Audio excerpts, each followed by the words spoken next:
తమ స్వలాభం కోసం పనిచేసే గడ్డం వివేక్ వెంకటస్వామి కుటుంబం మంత్రి శ్రీధర్ బాబును అబాసుపాలు చేయాలని చూడడం మానుకోవాలని INTUC senior vice president Kampelli Sammaiah హితవు పలికారు.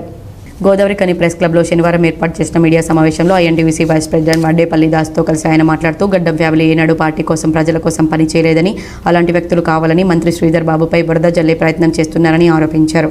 దాదాపు 30 సంవత్సరాలుగా రాజకీయ పదవులను అనుభవించిన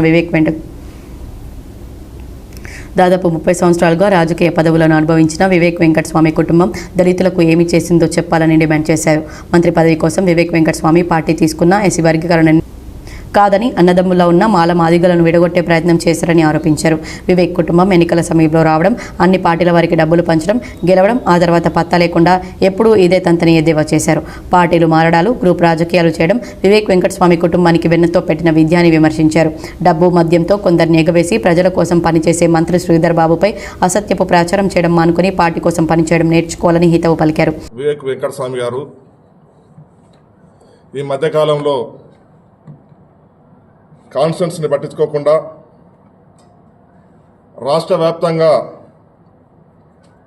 దళిత వర్గాల శ్రేయస్సు కోసం, దళిత వర్గాల ప్రయోజనం కోసం పనిచేస్తుందని చెప్పి దళితుల్లో చీలిక తీసుకొచ్చి మాలా మాదిగ వర్గాలు వాళ్ళ ప్రయోజనాల కోసం కొట్లాడి రిజర్వేషన్ల కోసం పోరాడినప్పటికీ కూడా ఒక సోదరులాగా కలిసి ఉన్న వ్యక్తులను విభజించి ఆయన స్వప్రయోజనాల కోసం, ఆయన మంత్రి పదవి కోసం ఒక వర్గం నా వెంట ఉందని చెప్పేసి ముఖ్యమంత్రి దగ్గరనో కేంద్ర నాయకుల దగ్గర చెప్పుకోనీకి ప్రయత్నం చేస్తున్న దాన్ని మరి మేము తీవ్రంగా ఖండిస్తున్నాం.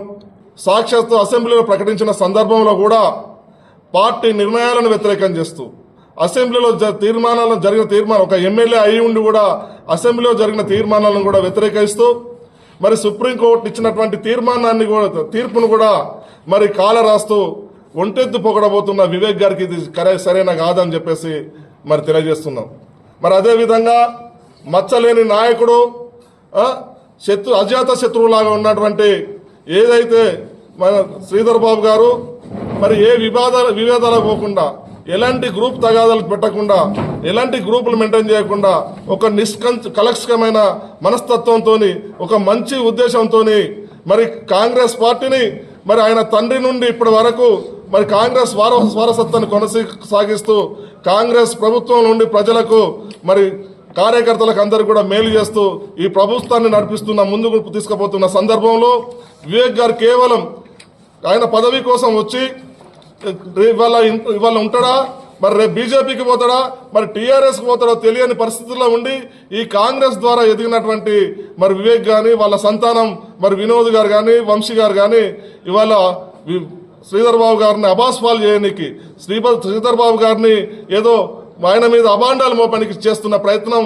ఇది సరైనది కాదని తెలియజేస్తూ, గడ్డం ఫ్యామిలీ వాళ్ళ చరిత్ర చూసుకున్నట్టయితే ఏనాడో గోనె ప్రకాశ్రావు 12 పేజీల ఉత్తరం రాసిన సందర్భాన్ని ఈరోజు గుర్తు చేసుకోవాల్సి వస్తుంది. ఎందుకంటే మేము NSUI, youth Congress party, trade union ఐఎన్టీసీలో కొనసాగుతున్నాం. 60 ఏళ్ళు పూర్తి అయిపోయింది. చిన్నప్పటి నుంచి మేము కాంగ్రెస్ పార్టీలో ఉన్నాం, అయితే దళితులుగా. ఈరోజు నీ కొడుకు కానీ, నువ్వు కానీ, ఏనాడు కానీ ఎన్ఎస్సిఐ కానీ, యూత్ కాంగ్రెస్ కానీ పనిచేసిన దాఖలాలు ఏం లేవు.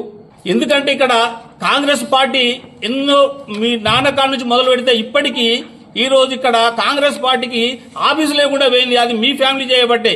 ఆ రోజు మేము వెంకటస్వామి గారికి చెప్పినాము, తర్వాత మీకు కూడా చెప్పినాం, వివేకానందకి ఇక్కడ ల్యాండ్ ఉన్నది, అక్కడ ల్యాండ్ ఉన్నది, మనకు కంపల్సరీ ఇక్కడ కాంగ్రెస్ పార్టీ ఇంత పెద్ద ఆర్గనైజేషన్ ఉన్నది కాబట్టి ఆఫీస్ అండ్ ఇవరకు కాంగ్రెస్ పార్టీ ఆఫీసు లేకపోవడం అనేది సిగ్గుసేటుగా మేము భావిస్తున్నాం. అది వెంకటస్వామి గారి గడ్డం ఫ్యామిలీ వాళ్ళ పుణ్యమే ఈ రోజు ఇక్కడ జాగలు లేకుండా పోయినాయి. అది మేము దాన్ని ఖండిస్తున్నాం. ఈ మీడియా సమావేశంలో ఐఎన్టీయూసీ నాయకులు టైసన్ శ్రీనివాస్, గడ్డం కృష్ణ, కచ్చకాయల సదానందం, దేవి భూమయ్య, వెంకటేశ్వర్లు, ఓదెలు, వెంకటస్వామి, నయం మల్లేశం, ఆంజనేయులు, బుచ్చిరెడ్డి, సదయ్య, బాబు, మధు తదితరులు పాల్గొన్నారు.